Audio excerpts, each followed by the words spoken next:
Ministério da Cultura e Sabesp, por meio da Lei Rouanet, Lei de Incentivo à Cultura, apresentam Água com História. Você já parou para pensar nas histórias que as águas carregam? Que além de moldar paisagens, elas também alimentam tradições e inspiram suas comunidades? Eu sou Pablo Castelar, diretor artístico do FASA, o Festival de Artes e Saberes das Águas, e este é o podcast Água com História.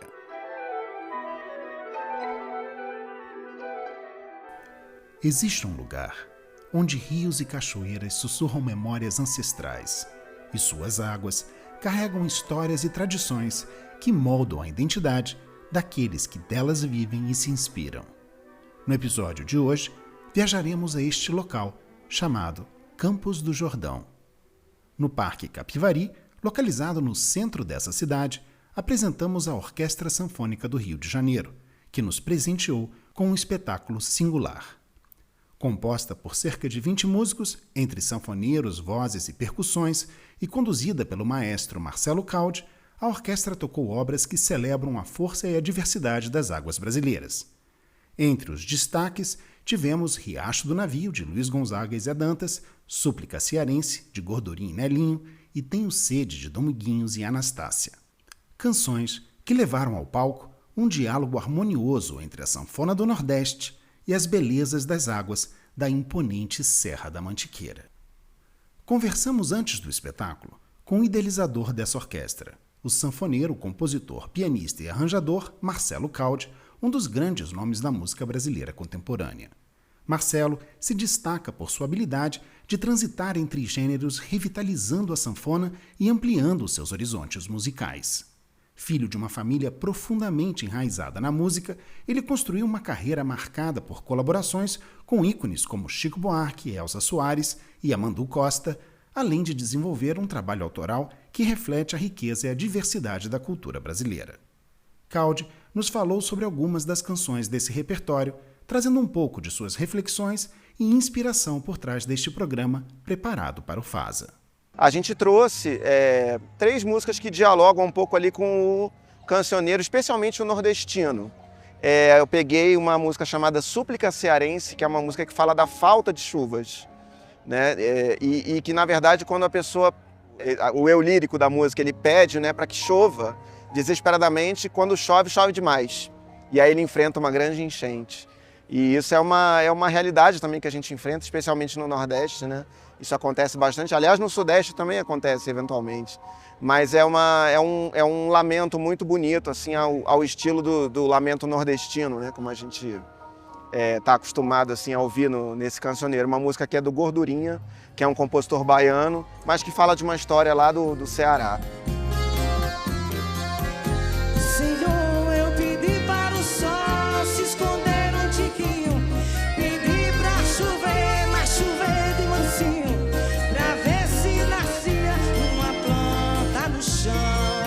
Em Campos do Jordão, um território abençoado pela abundância de águas cristalinas, Súplica Cearense adquire uma nova camada de interpretação.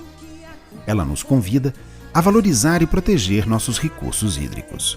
A música torna-se um lembrete universal de que a água é um presente a ser respeitado, pois sua ausência ou excesso tem o poder de moldar o destino das comunidades.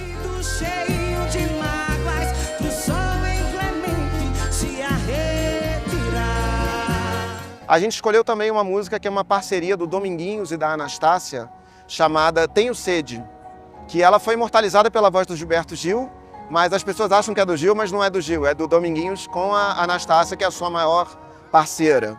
E Tenho Sede também faz esse paralelo, né, assim, entre a sede, mas é a sede do amor, a sede de amar, e a planta pede chuva quando quer brotar, o sol logo escurece quando vai chover. É uma música assim, emblemática, maravilhosa, com a cara do Nordeste.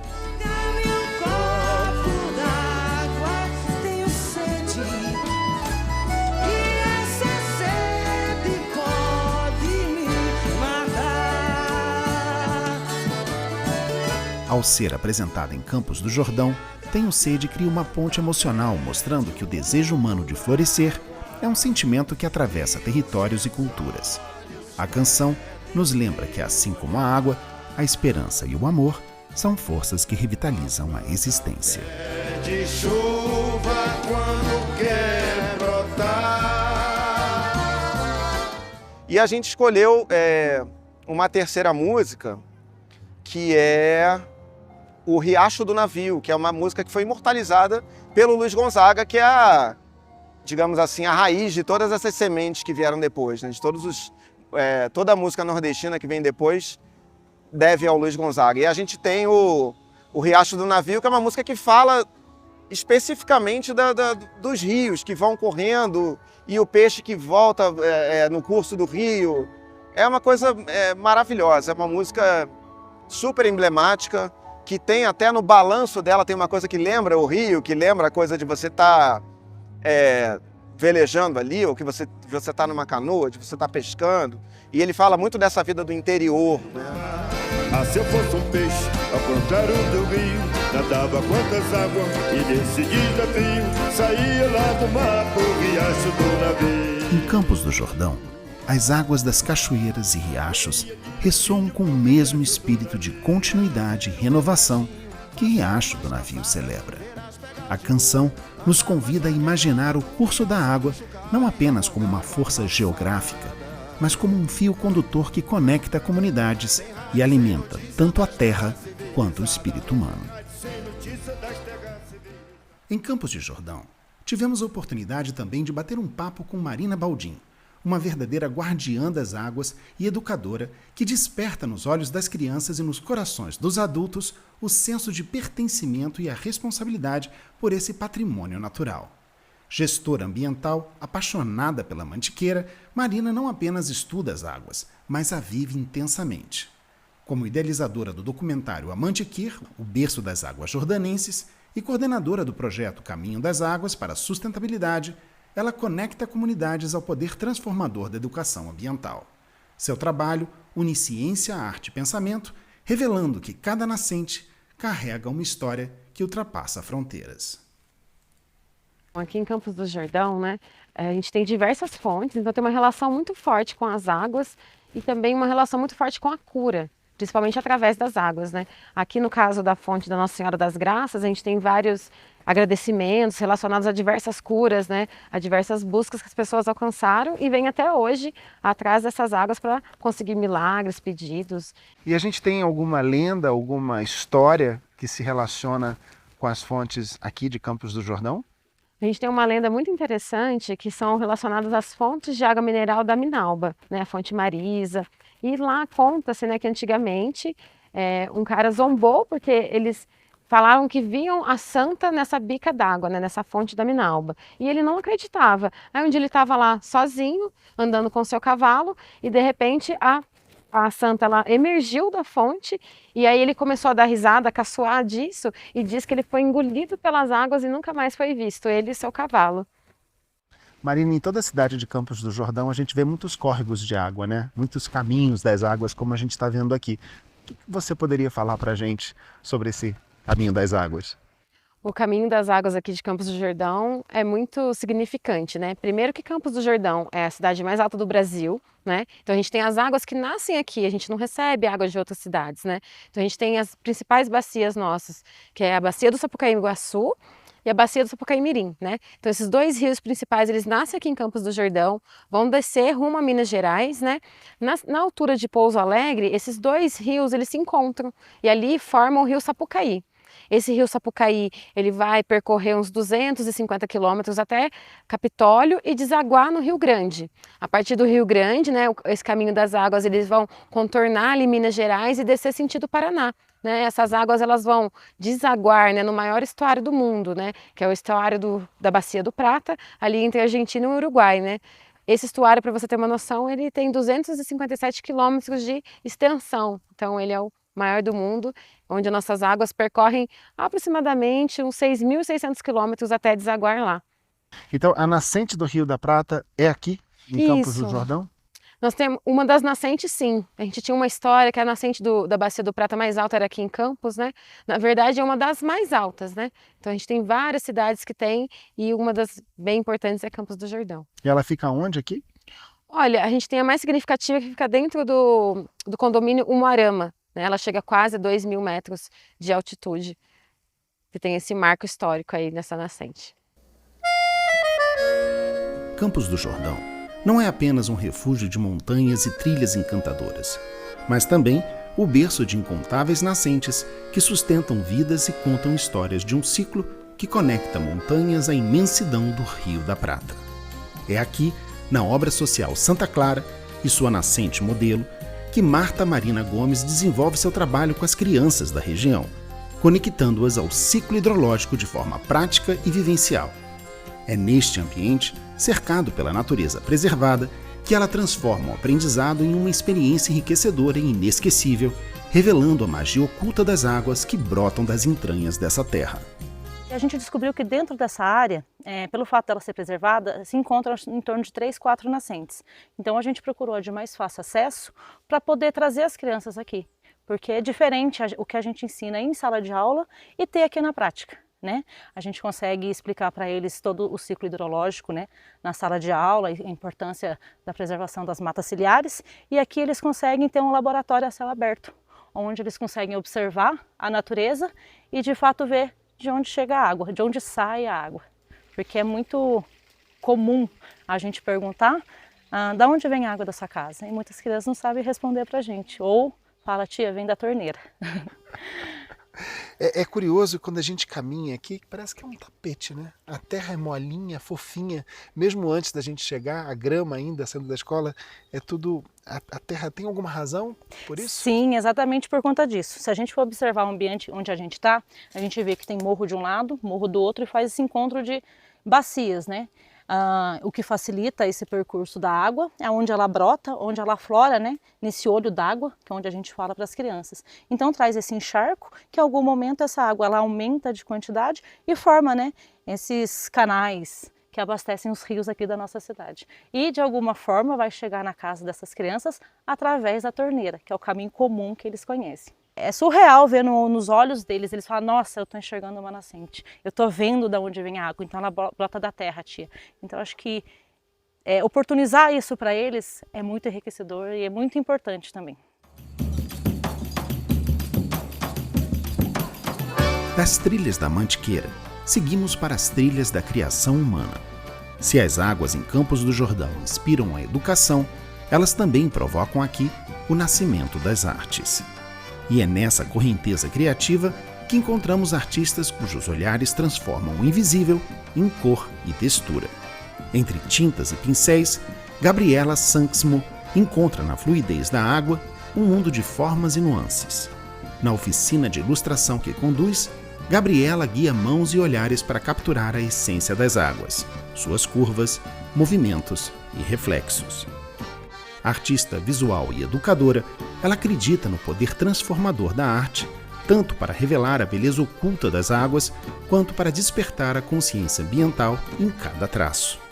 Gabriela nos mostra que, ao observarmos com atenção, as águas revelam muito mais do que aparentam. Elas inspiram, transformam e nos convidam a imaginar um mundo onde natureza e cultura se fundem. Bom, a água ela está presente no trabalho artístico em todos os aspectos, tanto na tinta, né, que é a composição da tinta, como, por exemplo, a técnica que você vai utilizar. A gente sempre utiliza a água para fazer uma técnica de aquarela, ou utiliza a água como um elemento de inspiração, ou até mesmo utiliza a água para limpeza dos pincéis. Então a água está sempre presente na realização de um trabalho artístico, independente do material que você usar, independente da técnica que você usar. Gabriela, tem algum trabalho ou trabalhos seus onde essa presença da água seja importante, que você poderia falar para a gente? Sim. Antes de mais nada, né, Campos do Jordão é conhecido como a Serra da Mantiqueira, né, que significa a montanha que chora. Então, grande parte dos meus trabalhos, eles são realizados inspirados na Serra da Mantiqueira. Então eu tenho trabalhos que eu utilizo sim técnicas em que eu posso observar a forma da água, eu posso observar o reflexo da água. Normalmente a gente utiliza esses elementos sim para fazer um trabalho artístico, para trazer a textura também. Em Campos do Jordão, as águas também são as vozes da memória para o coletivo Nhan Ponhan, liderado por Neuza Lídia. Seu nome, que significa Caminho Luminoso, traz consigo histórias de luta, pertencimento e resistência cultural. Neuza e seu coletivo nos lembram que as águas, além de fonte de vida, também carregam saberes ancestrais, transmitidos de geração em geração, sendo testemunhas de uma história viva que pulsa em cada canto e em cada memória compartilhada. Então essa ancestralidade vocês têm minerado ela ao longo desse coletivo e da troca de experiências que vocês conseguem. Troca de experiências que a gente consegue, né? E lembrando, né? Já desde criança, quando eu tinha 5 anos, eu falei, vô, eu quero uma balança no Pinheiro. Aí o meu sonho era ter uma balança no Pinheiro, assim, para poder balançar lá longe. Eu ficava pensando, né? Dá para vir no meio do lago, assim. Eu falei assim, tanta árvore para fazer balança, deixa o Pinheiro quieto. Deixa ela tá. Não amola a árvore, ela está ocupada. Não amola o pinheiro, que ele está ocupado. Como que o pinheiro está ocupado? Eu queria assuntar, por que o pinheiro estava ocupado? Eu queria saber o que ele estava fazendo, né? E aí foi quando ele começou a me explicar que o pinheiro é diferente, que o pinheiro está trabalhando, que ele está quieto, ele tem a função dele e não se fica muito próximo a ele, principalmente em tempos de vento, né? O que a sombra do pinheiro explica, o reflexo dele na água pela manhã. Então ele falava sempre, tem que acordar cedo para você ver as coisas, né? Do alto do morro. Você vê, daí quando a água levanta da terra, sabe que a água dorme? A água está aqui, depois a gente faz o café, a fumacinha sobe, ela anda, voa e depois ela dorme. Todo dia a nuvem desce e dorme. Tem a nuvem cansada, é a que vem na serra, né? Daí ela vem vindo escorregando pela serra. Quando vem essa água, essa nuvem escorregadia na serra, aí eles já faziam um remédio pra gente. Que é quando vem a frente fria e sempre tem virose. Então eles pegavam fruta, alguma coisa que as crianças gostavam, picava, põe um pouquinho de mel e deixava no sereno. Põe em cima da casa, né? Eu vou fora um pouquinho. Aí de manhã cedo incluía no café da manhã pra gente tomar. Então isso é um ritual quando via a nuvem cansada. E nuvem vem do quê? Água. Então há águas e águas. Há águas e águas. Você tem que prestar atenção na diferença dela, né? Então tem a nuvem cansada e tem a nuvem que dormiu. E ela desperta junto com o sol. E ela sai, levanta da terra e ela vai caminhando pelas montanhas. Onde ela passa nas montanhas, as plantas são diferentes. Ela vai e ela passa para um tempo em cima de todas as araucárias. Ela vem ali como se ela estivesse conversando. Ela chega, passa ali por cima, como se fosse abençoando as araucárias e sai e vai seguindo o seu caminho. Então a nuvem tem o caminho das águas também.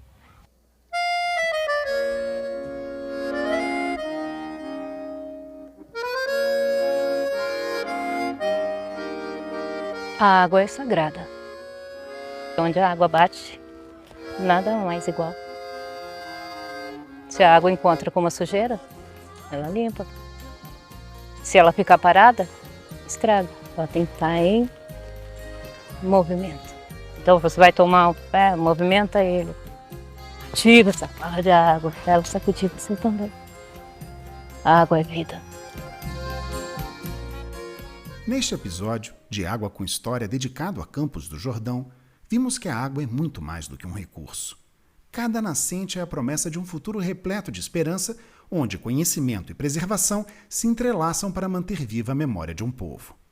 Das melodias da Orquestra Sanfônica às reflexões de Maurina Baldin, passando pelas criações artísticas de Gabriela Sanksmo e o legado ancestral resgatado por Neuza Lídia, aprendemos que a água é o elo que conecta passado, presente e futuro. No próximo episódio, convidamos você a conhecer as águas e saberes de São Bernardo do Campo. Para saber mais sobre o FASA e acompanhar nossa programação e lançamentos digitais, acesse nossas redes através do site fasa.arte.br. Até o próximo mergulho no Água com História. Lei Federal de Incentivo à Cultura, Lei Rouanet. Patrocínio Sabesp. Realização Artimundi. Ministério da Cultura. Governo Federal. União e Reconstrução.